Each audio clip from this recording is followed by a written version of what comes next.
सृजलधिपारकेभ्यः स्वपरमतिविभाविनापटुमतिभ्यः सुचरितपूर्णदेभ्यो नमो गुरुभ्यो गुरुगुरुभ्यः छत्तीसगुणसमग्रे पञ्चविहाचारकरणसन्दर्शे शिष्याणुगैकुशले धम्मैहिरे सदा वन्दे गुरुभक्तिसञ्जमीणया तरन्ति संसारसागरं घोरं छिन्नते अर्तिकमं जमनमरणं न पावयन्ति ये नित्यमृतमन्त्रहों निरता ध्यानाग्निहोत्राकुला षट्कर्मा विरतास्तपोदन्दना साधुक्रिया साधुः शीलप्रावरणा गुणप्रहरणा चन्द्रार्कतेजोधिका मोक्षद्वार कपाट पाटन भटा प्रीणन्तु मां साधुः गुरुवाः पान्त्वनो नित्यं ज्ञान दर्शनायका चारित्राणो गम्भीरा मोक्षमार्गोपदेशका इच्छामि भन्ते आयिर्भक्तिकामशकुकोत्रशालुचिं शमणान् समदर्शन समुच्चययुक्तानं पञ्चविहाचारणम् ऐरणम् ऐरादिशृणवदेशाणम् वज्रयाणं तेनोपालयाणं शविशावुडं शयनिचकालं वञ्चिमि पूजिमि वन्दामि डोंशामि दुःखको वोहिलाओ शुगैगमनं समाहि मरणं चिन्मुनिसम्पत्तिहो मच्छम् नमः श्रीवर्धमानाय निर्धूतकलिलात्मनि शालोकानां त्रलोकानां यद्विद्याधरपणाय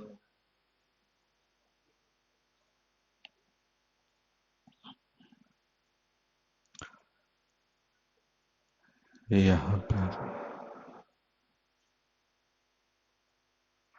धर्म के विषय में अपन ने देखा था। धर्म का पालन कहाँ से प्रारंभ होता है। एक धर्म की क्रिया होती है और एक धर्म का आचरण होता है। तो सर्व प्रधान धर्म रत्नत्रय होता है और रत्नत्रय की प्राप्ति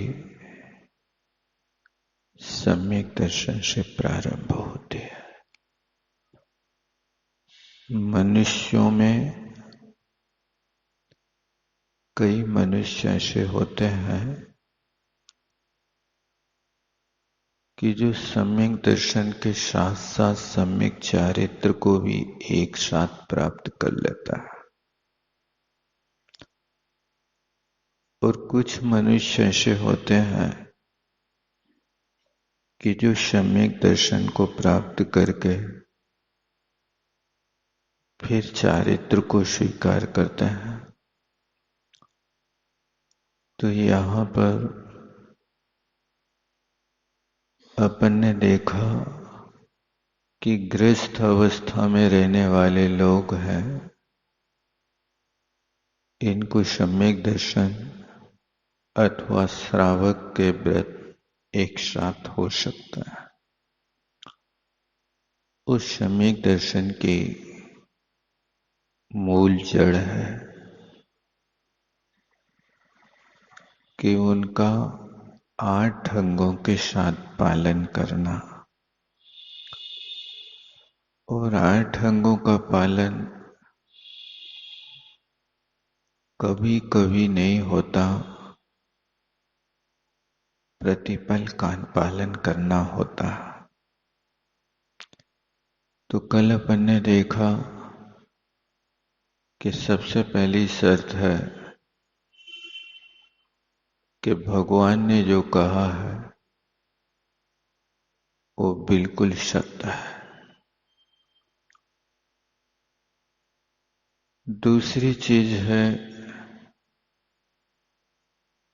कि धर्म के बदले में व्यापार ना हो, आकांक्षा ना हो। ये दूसरा अंग हमें सीख देता है। और तीसरा अंग कहता है कि गिलानी से बचने की कोशिश करो। घृणा, नफरत चेतन और अचेतन के प्रति, दोनों के प्रति हो जाती है।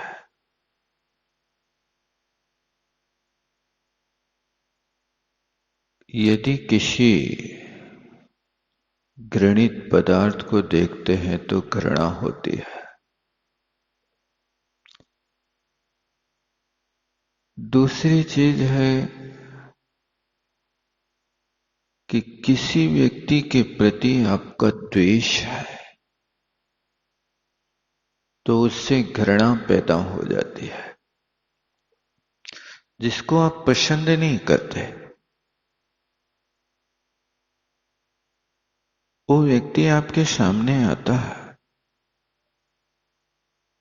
तो आपको घृणा पैदा होती है। ये चेतन कृत और अचेतन कृत दोनों प्रकार की नफरत से बचना है। किसी व्यक्ति के प्रति भी नफरत नहीं करना। किसी व्यक्ति से यदि आपकी नफरत है कि सामने वाले व्यक्ति के साथ 1000 बार ऐसी कोशिश करो कि उससे दुश्मनी मिट जाए और अपने मित्र के प्रति एक बार भी ऐसी कोशिश नहीं करो कि वो नफरत में आ जाए। तो ये तीसरा सम्यक दर्शन का अंग पालन करना कि घृणा नहीं करना। और चौथा अंग हमें कहता है तत्व और कुतत्व के प्रति पहचान रखो। क्या है क्या उपादेय है। आप बाजार से केला खरीद के लाया,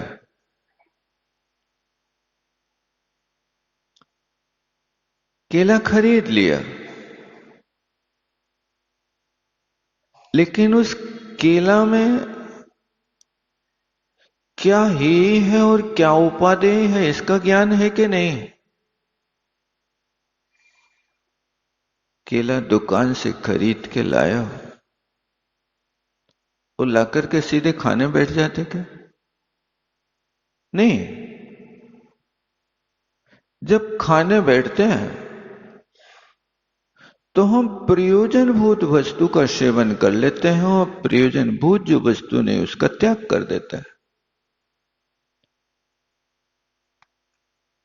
केला लाए हैं तो आप केला लाए हैं कि छिलका लाए हैं कि केला छिलका दोनों लाए। जब आप केला खरीद रहे हैं और मान लीजिए आप तौल के केला लाए, तौल के भी मिलते हैं ना, पहले तो दर्जनों से मिलते थे। अब 1 किलो केला लाया, 1 किलो केला में कितना दाम दिया आपने? 20 रुपया।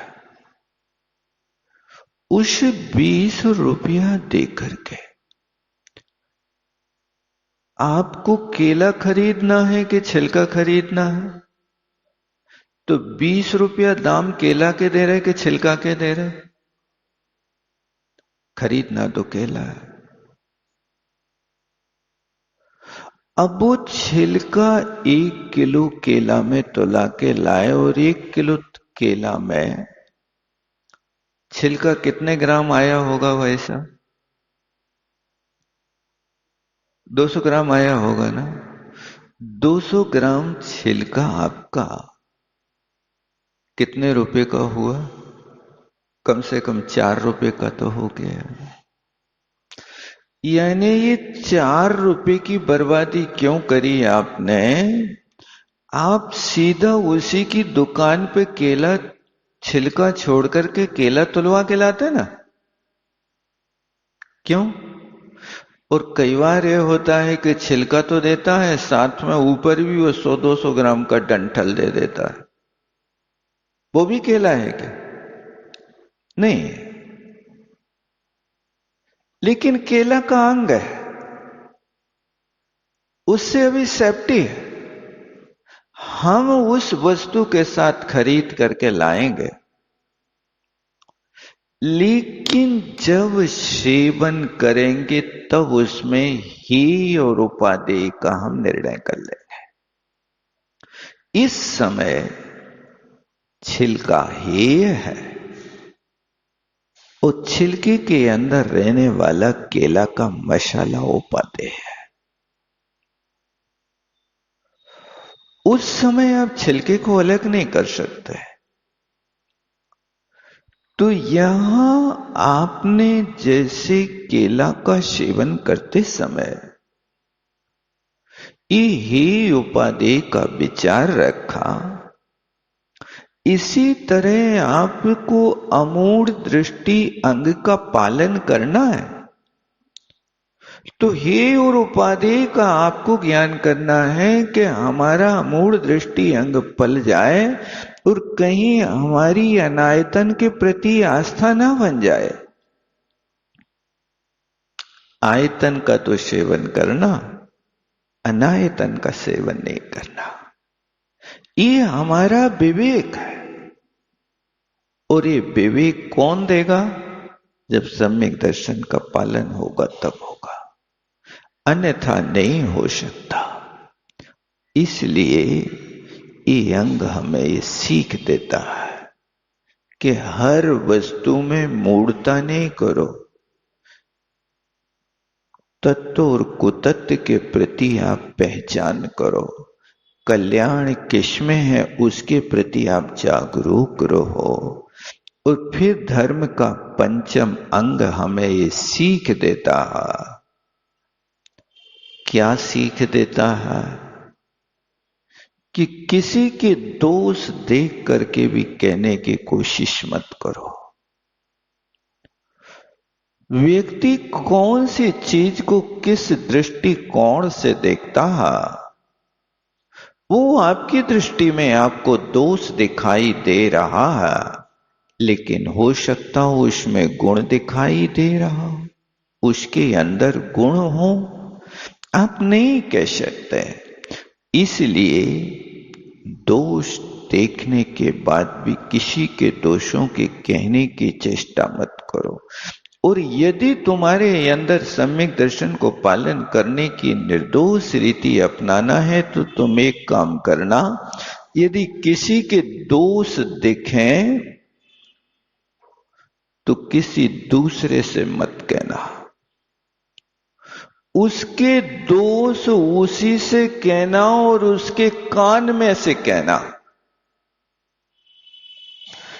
यदि किसी के दोष कहने की तुम्हारे अंदर भावना होवे तो उसके कान में कहना, और किसी के गुणों को कहने की भावना होवे तो कान में नहीं, माइक में से कहना।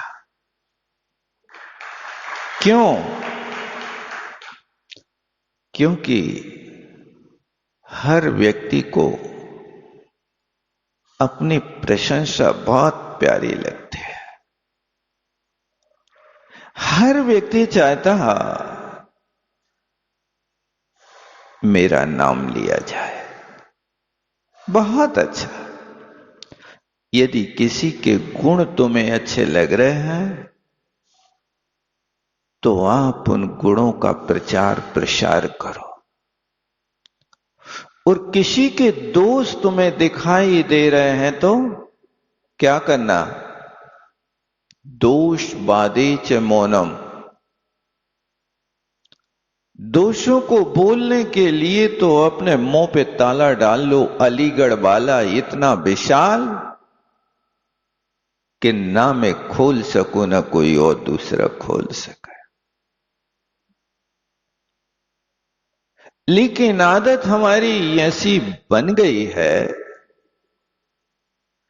कि थोड़े से कोई के दोष दिखाई दे जाए तो उन राई के बराबर दोषों को हम ताड़ के वृक्ष के बराबर कर देते हैं, और किसी के गुण ताड़ के वृक्ष के बराबर हो गए तो हम तिल के बराबर कर देते हैं। ये क्या है? इस पर कोशिश करो। ये आपका धर्म है, ये सम्यक दर्शन है, सम्यक दर्शन का अंग है। उस सम्यक दर्शन के अंग को पालन करना है तो इस पंक्ति को याद रखो हमेशा। निज गुण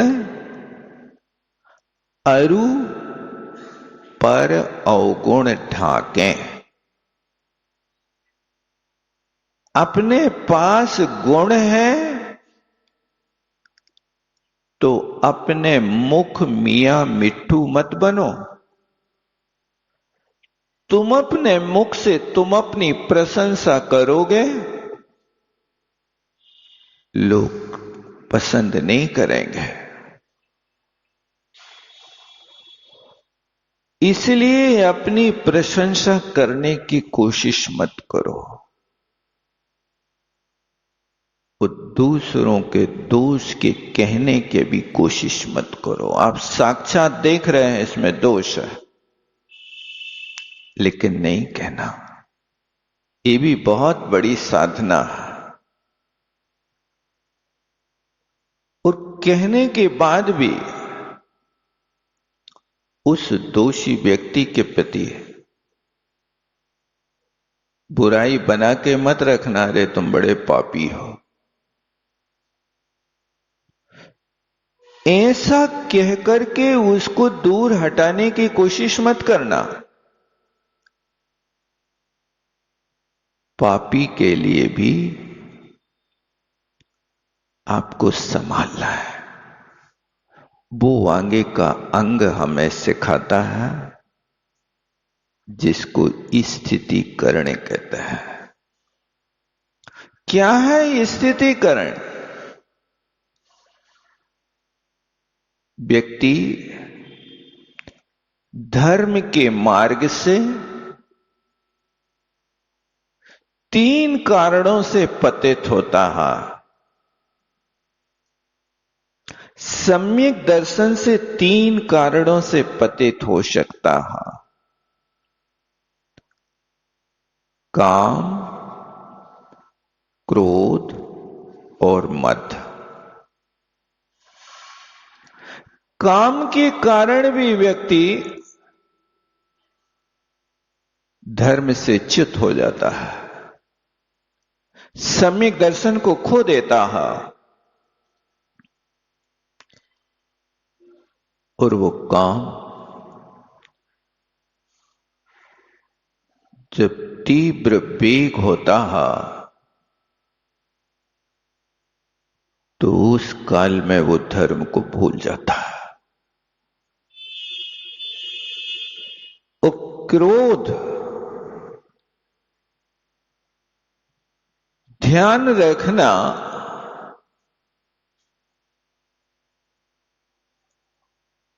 एक क्षण का क्रोध व्यक्ति के सम्मान को, संपदा को, साथी को और समझदारी को बर्बाद कर देता है। फिर से बोलो, एक क्षण का क्रोध उस व्यक्ति के सम्मान को साफ कर देता है। सामने वाले व्यक्ति को तुमने आंखें दिखाना शुरू कर दें,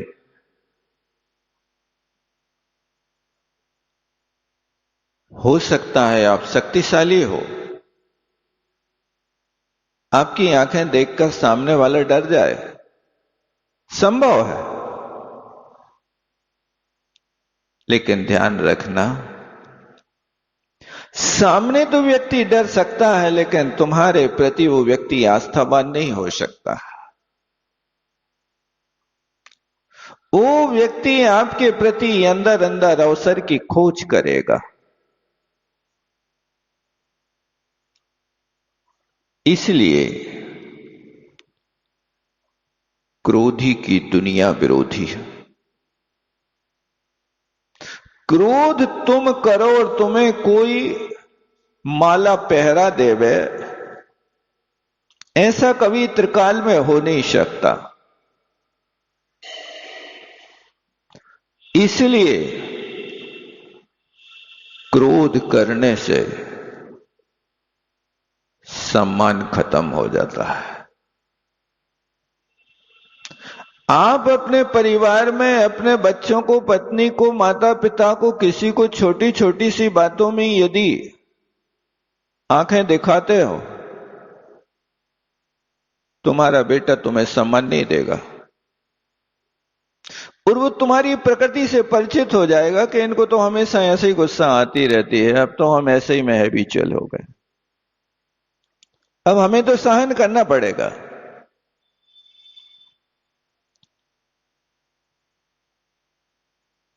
तो एक क्षण का क्रोध सम्मान खत्म कर देता है, और वो एक क्षण का क्रोध संपदा भी बर्बाद कर देता है। उस व्यक्ति को गुस्सा आई और गुस्सा आते उसने गालियां चालू कर दे।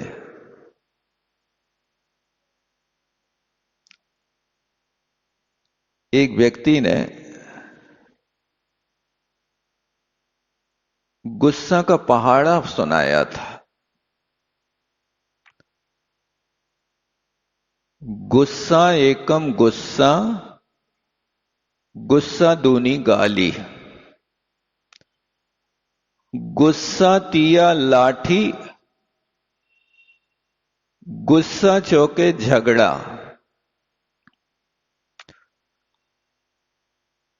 गुस्सा पंचे घूंसा और गुस्सा छक्के गोली, गुस्सा सत्य हत्या, गुस्सा अट्ठे फांसी।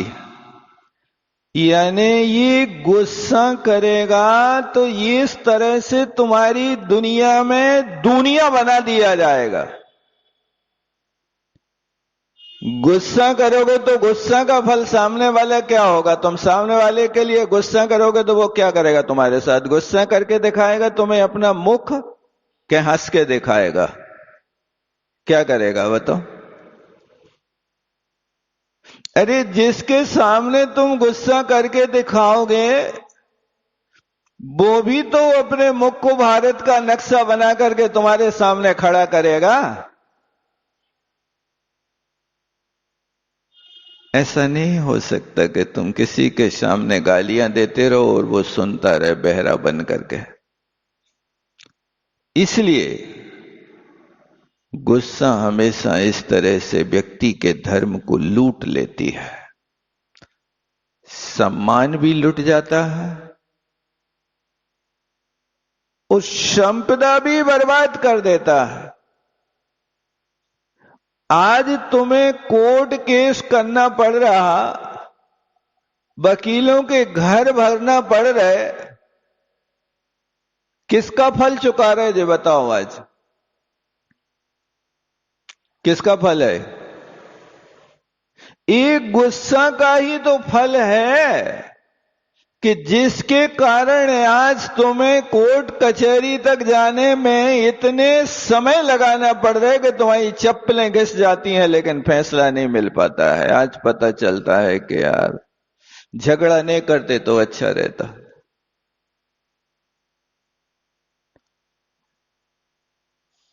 और वो भाई भाई से झगड़ा कर लेता है और कोर्ट कचहरियों में सालों सालों अपनी संपत्ति लगा देता है।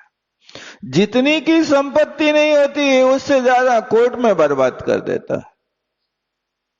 ऐसा क्यों किया भैया? मैं खाऊंगा ना खाने दूंगा।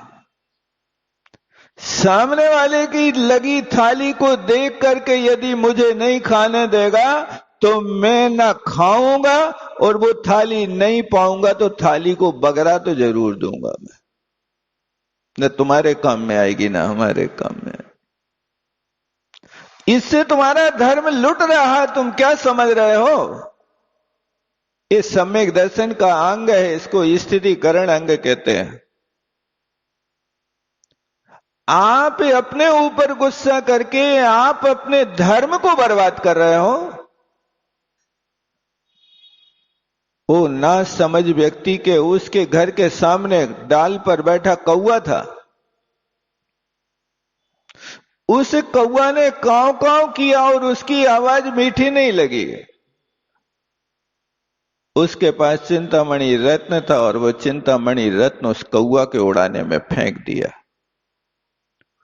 और वो कौवा भी बड़ा होशियार था भाई साहब। उसको तो तुम्हारा चिंतामणि रत्न चाहिए था। उसने यहां चिंतामणि रत्न कौवा को फेंका और कौवा ने चोंच में दबाया और चिंतामणि लेके चला गया। अरे कैसा बदमाश कौवा है। अब कौवा को ढूंढ रहा है, वो कहां मिलेगा? कौवा की कोई पहचान है भाई साहब के यही कौवा तुम्हारा चिंतामणि रत्न लेके गया है? बासोदा से विदिशा गया कि सागर गया, कहां गया बताओ? इसी तरह सामने वाले व्यक्ति ने थोड़ा सा तुम्हारे सामने कौवा की भांति कांव कांव करके तुम्हारे अंदर क्रोध पैदा कर दिया, और वो क्रोध पैदा करके तुम्हारे सम्यक दर्शन रूपी रत्नत्रय को, सम्यक दर्शन रूपी रत्न को लेकर के उड़ जाए। अब ढूंढो कहां है सम्यक दर्शन, कौन से कोने में रखा। अब पछताए होत क्या, चिड़िया चुग गई खेत। अब जब चिड़िया ने खेत चुग लिया तब रखवाला बैठाल रहा। अरे रखवाला कब बैठालना था, ये तो तुम्हें समझना चाहिए था ना। ये नहीं समझता। जब चिड़िया खेत चुग जाती है तब रखवाला, अब बचा क्या है उसमें? अब सम्यक दर्शन की निधि को खो दिया। अब खोने के बाद में फिर दुर्गति का पात्र होता है। किसने खोया? कौवा ले गया। तो वो कौवा चिंतामणि रत्न ले गया कि तुमने फेंक दिया? बताओ क्या किया? यही तो अज्ञानता, दोष उसको दे रहा है। बड़ी विचित्रता है इस व्यक्ति की। डूबता है तो पानी को दोष देता है, वो गिरता है तो पत्थर को दोष देता है। ये मानव बड़ा विचित्र है। जब सफल नहीं हो पाता तो किस्मत को दोष देता है। हमारी किस्मत ऐसी थी, कौवा ले जाने वाला था, वो ले गो, हम क्या करें। ये तुमने अपनी किस्मत को बर्बाद कर दिया। कोशिश करो कि वो सम्यक दर्शन की निधि आपको संभालना है तो इन 3 चीजों से बचो। काम से, क्रोध से, और क्रोध से हानि का है इस चीज की 4 चीजें याद रखो कि क्रोधी व्यक्ति का सम्मान, संपदा, साथी और समझदारी है। ये चारों चीजें एक साथ पलायन कर जाती हैं। क्रोधी व्यक्ति का कोई साथ नहीं देता। कांटों का कौन साथ देता बताओ? वो कांटे वाली झाड़ियों को खेत के बाहर खड़ा कर दिया जाता है, लेकिन उन झाड़ियों में ना पत्ते होते हैं ना फल होते हैं। कांटे तो वे सिर्फ बाड़ी के रूप में शोभा देते हैं। इसी तरह क्रोधी व्यक्ति भी उस बाड़ी की तरह बाहर खड़ा रहता है, उसका कोई साथ नहीं देता। इसलिए साथी भी चले जाते हैं तो क्रोध के काल में जितनी समझदारी है ना, वो ना समझ हो जाता है। उसको कुछ समझ में नहीं आता क्या करूं। वो क्रोध की अग्नि इतनी गजब की भभकती, इतनी गजब की भभकती है कि इस अग्नि के लिए तो फिर भी पानी से बुझा सकते हो, लेकिन क्रोध की अग्नि किससे बुझाओगे? क्रोध की अग्नि को बुझाने का बस एक ही तरीका है, क्रोधाग्नि सम्यक ज्ञानम जलम नोचेत क्रोधाग्नि केन साम्येत। यदि सम्यक ज्ञान रूपी जल तुम्हारे पास नहीं है तो क्रोध रूपी अग्नि को बुझा नहीं सकते। उस क्रोध रूपी अग्नि को बुझाने के लिए एक सम्यक ज्ञान रूपी जल होना चाहिए, तब तो वो बुझ सकता है, अन्यथा नहीं बुझ सकती। आप कोशिश करो कि क्रोध होने के पहले ये 4 चीजें सोच लो। जिन लोगों को ज्यादा गुस्सा आती हो ना, भी अच्छे बड़े अक्षरों में अपने घर में जाकर के लिख लें, जहां जहां गुस्सा के साधन बनते हो वो लिख के टांग दें। एक क्षण का क्रोध, सम्मान निगल जाता है। एक क्षण का क्रोध सारी संपत्ति को निगल जाता है। एक क्षण का क्रोध सारे साथियों को निगल लेता है। और एक क्षण का क्रोध हमारी समझदारी को निगल करके हमें नासमझ बना देता है। ये बात आपने पहली बार सुनी कि अनुभव ही किया पहले कभी भाई साहब? अनुभव कर किया कि नहीं किया? कभी किया है ना? बहुत बार किया होगा। वही तो काम करते आ रहे हो, काम दूसरा क्या कर रहा है? वो क्रोधी व्यक्ति अपने भाई से भी कह देता है, जा तेरे को जाना तो जा, चला जा। रावण विभीषण ये क्यों अलग हुए?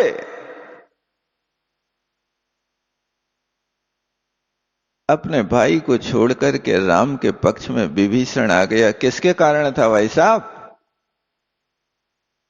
यही कारण तो था, एक काम था और एक क्रोध था। रावण सीता के प्रति कामी बन रहा था और विभीषण ने कहा, क्या कहा था विभीषण ने? बहुत समझाया, भैया तुम समझ जाओ, 3 खंड के अधिपति थे।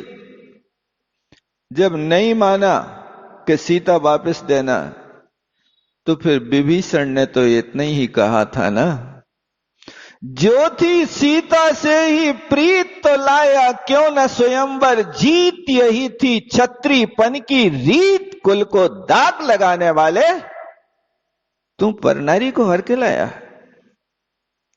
ये शब्द सुनकर के बौखला गया, और बौखला गया तो उसने तलवार निकाल ली, और तलवार निकाल दी तो वो घर से निकल गया। ऐसे अन्यायी के साथ नहीं रहना। देख लो, आप साथी चला गया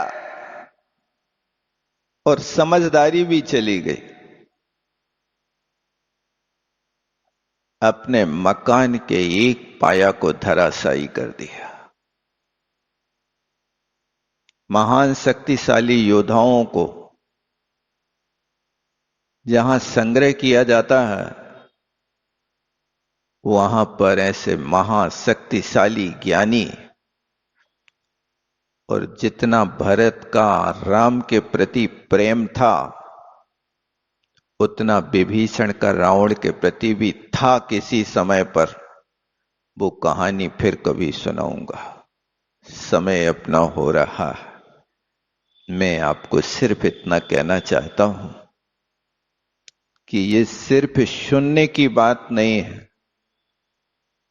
थोड़ा अपने आप में सोचने और समझने का भी प्रयास करो और ये चार चीजें आज के बाद भूलना नहीं। जब कभी भी क्रोध का निमित्त मिले तो कहना भैया सम्मान अपना खत्म नहीं करना, अपनी संपदा बर्बाद नहीं करना, अपनी समझदारी से काम ले लेना और साथियों का संग्रह करना, क्योंकि साथियों का संग्रह प्रेम से होता है कि नफरत से होता है, बताओ कैसे होता है? साथियों का संग्रह तो प्रेम से होता है। और नफरत यदि करना है तो फिर नफरत करने वाले व्यक्ति के लिए तो परिवार के लोग भी साथ नहीं देते। रावण को छोड़ करके विभीषण चला गया। काश तुमने ऐसा क्रोध किया तो क्या तुम्हारा भाई तुम्हारा साथ निभा पाएगा? क्या तुम्हारे एक मकान के एक कमरे के बीच में दीवार खड़ी तो नहीं हो जाएगी? क्या अभी एक चूल्हे पर पकने वाली खिचड़ी कहीं दो चूल्हे तो नहीं तैयार हो जाएंगे? यदि आपको इससे बचना है तो आप कोशिश करें कि सम्यक दर्शन को आप अच्छी तरह से संभाल के रखें। और वो संभालने का छठवां तरीका है, इसको स्थितिकरण कहते हैं। उस सम्यक दर्शन को सुरक्षित रखने के लिए काम, क्रोध और मद, इन तीन चीजों से दूर रहें तो आपका ये स्थितिकरण हो सकता है, अन्यथा तो संभव नहीं। आज की दुनिया तो बड़ी निराली है, दूसरों को हाथ पकड़ करके खड़ा नहीं करती है, दूसरों को पटकने की कोशिश करती है। उसका लक्ष्य आज का नारा है कि हम दो, हमारे दो, ज्यादा हो तो धक्का दो। बस ये नारा आज दुनिया को बहुत पसंद आया। बोलो आचार्य गुरुवर विद्यासागर जी महाराज की। जावाणी के ज्ञान से सूझे लोकालोक, शोवाणी मस्तक धरूं सदा देते हो धोख। हे जिन वाणी भारती तो जपो दिन रैन, जो तेरो शरणागे सो पावे सुख चैन।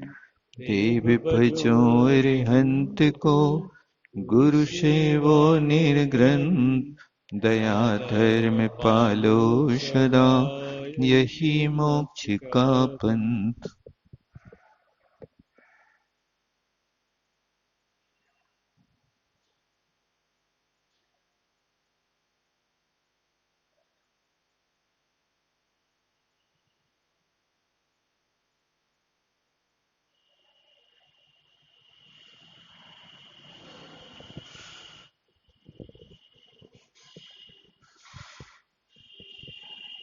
उदक चंदन तंदुल पुष्प कैश्चरु सुदीप सुधूप फलर्घ कै, धबल मंगल गान रवा कुले, जिन ग्रहे मुनिनाथ महम यजे।